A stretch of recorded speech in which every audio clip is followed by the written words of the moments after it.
ti mbesim barq, se unë e thash që është trashëguese, po t'ja u shpjegojmë.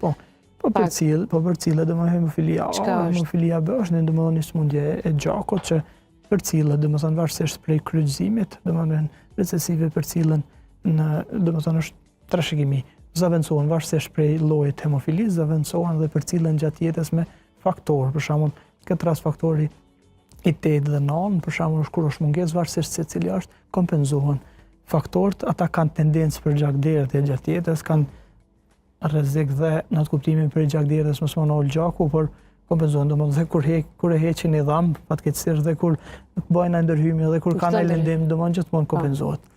Me faktorë varësisht se cili lloj i hemofilisë dhe faktori është specifik për atë lloj dhe por ata mund të jetojnë normal. Po normalisht, po.